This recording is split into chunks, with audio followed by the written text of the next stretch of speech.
Sometimes if you create a plant, like for example leaf, you want to have a translucity or transparency to add it. So this has allowed us to control transparency currently. And you can see right here we have a global transparency. You can set from total transparent material to somewhat opacity transparency. We also have a blurred transparency. It's by the lights or other thing pass through the object. Refraction index, it is how light rays change angle by passing through the object. For example, if we have water, we can put it 133, and this is way we can create kind of like almost a liquid or glass type. And by basing this change in refraction index, you can simulate different materials. For example, if you want to create like maybe drops of some oil or something on a tree, you may use the refraction index to simulate those. We also have a flare, intensity span. It is light when it's passing to the object. Turn reflective with the angle, it's how shiny it will be. We also have all additional options for the effect. If we want to create fuzzy materials, adaptive physical transparency also available. That is create very accurate transparency.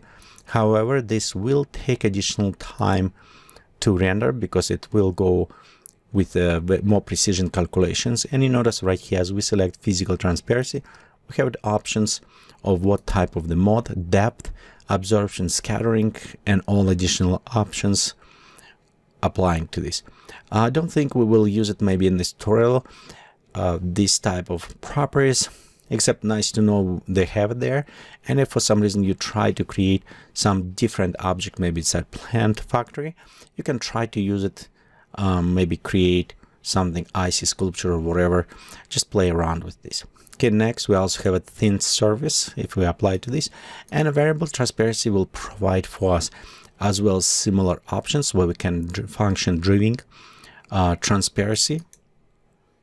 For example, preload it and apply this same way to our object. Okay, next we can go to our reflections, and these overall global reflections that apply to our materials where we can increase to be mirrored, like almost mirror, very, very reflective. We can also enable sensitivity to the angle and minimal reflectivity. So we can modify some of those properties to create more natural. And also we have an option for the blurry reflection if it's not too shiny, and effect also included variable reflectivity if we need it, or use it reflection map, preloaded image, for example, if we want to reflect something specific on the plants. One thing, if you want to simulate metal, as you set the reflection, you probably want to go to effects, and this color reflect light metallic, increase this one. This way it will provide very nice with a save all coloring and everything, but it will provide very nice reflectivity, like creating a metallic way. Okay, so this is about the reflectivity, about reflections. Translucity, it's more advanced type of transparency in this case, but it's take much longer time to render. It's when light going inside, how it's absorbed, how it's scattering and glowing areas. So if I want to create some very nice plant with very translucent, I probably will enable this one, subsurface scattering, and create it. One of the best example, if you have it like candle or other things that somewhat not transparency, but have it light going through them, have this translucity. So this way you can make this wax alike to look. Or for example, if you have a cactus and you look through the light, you can see it's somewhat translucent effect there. So it does create a very nice, very natural look. However, it does take time when you render these materials because it's need to calculate all this light rays passing through. So translucity will have an average depth, balance between absorption or multiplication, refraction index. We look before. You have it also overall effect quality better. It's have it less grainy because it will produce more rays, or faster render, but you will start having see some dots and grainy. You can experiment with depend on materials, see which one will work better for you. Also absorption, it's how much light will absorb, and also absorption color filter. So which light, what kind of color will absorb more. We also have the multi-scattering, scatter color. Currently it's gray. We, for example, can go in red. And right here, if we have it, let me take down reflection. Okay, you can somewhat see right there. Okay, and we'll just disable this one as well. And you can see some reddish kind of effect that will, okay, let's disable this one. Okay, we're all set. Okay, so you can kind of see what we're creating, and you can, with translucity, you can create short, for example, a little bit more wask kind of alike. Okay, let's, and this way we can create scattering. You can see right here a bit the scattering color applied, reddish on the edge. So same, you can use this for infinity thin surface, like for example ice covering or other things, and we can have a variable depth of this. So if we have it, some leaves maybe with bumps, you maybe want to apply this, but overall, again, this is very nice effect, very natural, but it will increase quite a bit time on your render. Okay, effects tab, we look a little bit for this color reflected light if you want to use for metallic, but overall we have it lighting, diffuse, ambient, luminous, and elements in contrast. You notice in one plant that I created before, like for example a steampunk plant, I have small light bulbs on the roots, and that's what I did. I create a glass, put it luminosity into this, pop-up, ambient, diffuse, so they kind of look like they're a little bit glowing. This is what allowed you to do. They also have it color transmit light if you want the color producing light and cost a little bit off. Backlight as well, you can apply it here. We have it origin of materials preset, velocity of materials origin if it's moving. Also, if you want, you can enable and make this precise material glowing. It will create this glowing effect behind this with the intensity radius. So you can see right edge will be creating like glowing. Usually, I don't necessarily like it. It's more legacy effect, but it still be present there, and in some cases maybe work for you. And also we have a global transformation, turbulence, rotation, and cycling. It's added additional disturbance to parent, and this is useful if you have some image map, image based texture that are not necessarily tiling very well, some changing, and you can adjust this so the tiles kind of rotating, give it an kind of more randomizing effect to this. So this is look on these tabs. Now on the top one menu, if we skip the tabs, you can see right here we have it options, how we want preview, one-sided, disable anti-aliasing, hide from cameras, hide reflective, disable indirect lighting, disable ghosting, ignore lighting on the specific material, ignore atmospheres, don't cast shadows on some case if you want to create it. So all these options, again, don't receive shadows, only shadows, and make shadows.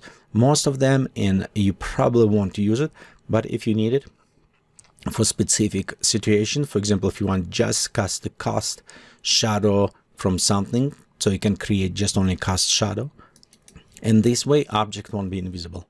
So also you have options for randomize your material properties, hookup point, it's what we looked before. You have it preview and zoom, similar things. On the middle, we have options for different materials. We have it simple two-sided materials that we need to define top and bottom. We have it mixed materials when we can take materials and see how they depend one with another, and also grouped materials. Those ones are probably best preview in the project as we start working. You also have the mapping modes. Most time when you apply image mapping, you want object parametric map, and related to plant factor, this is probably primarily type of mapping we will use it. However, you also have a world standard, which will depend and change. If you take your plant and put it in a world, this mapping will change texture based on this. In some cases, those ones world type, they will work very well if you have an overall overlay. For example, plants start getting yellow, are going altitude or green, so you can kind of work with world standard in this case. Also, you can just work with positions. An object standard, it's directly based on an object standard and has a parametric, it's vertex size of the object, and apply texture based on this. This is probably most common. We will use it as we're using image map applying to this. Menu, it's showing how many layers we have it. We can create additional layers. You can see by clicking and adding new. We can change the names. We can also for example, change the position of the layers. We can enable these layers as the visible, invisible, or highlights if we need just preview where they will be. Okay, we can interact based on the bumps and other maps. We can export, load it, save it, delete it, and we also have an option to take specific snapshot and put it in our storage. If you can use it between different materials, snapshot of those that you just created. Okay, next also we have an advanced render option if we pop up for the materials, where we have it anti-aliasing boost up and sub-ray quality, so we can modify those effects for the render if we need it. Okay, next you notice as I create new layers, we have a new tab appear. It's called presence. This tab does not exist if you're on a base layer or mixed. It will create when you have it layers, and this is tell how this precise layer will interact. Again, those interactions is not available for the base. For example, we can manage altitude where this material appear, and this is may related to the trunk. For example, if you want to have it just a green moss color, okay, you can go in presence and says I want this located, and let's switch to object parametric. We don't need world one.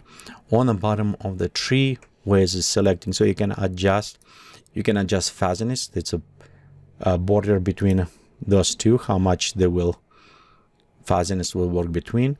Fuzziness on top. We also have a slope range, same fuzziness on the steep or flat. We have it orientation. For example, we can go in different areas. Sometimes this orientation, everything you want up to the position of the, but just in case if you want to base it from object parametric, you can still do here, and as well as a range of altitude. Currently by object you can set by materials, so wherever this material will use it, it's going altitude based on this, absolute and relatively to the sea. For example, if you have a plant or a rock which have it moss, and you want rocks can be in different position, and you want kind of these green things that may be in water, you can set relatively to the sea and set to the 0 meters, which is will go altitude range to the level of the sea. And I know that it won't be kind of going based on relatively to the sea, it won't go upper. So in this case, I know it will have it kind of like edge almost by the water and the rock. Okay, overall, this is overview of the advanced material editor, and it sometimes can be overwhelmed. A lot of different options we can use it here, but it's probably best if we start using this on a practice when we're creating plans.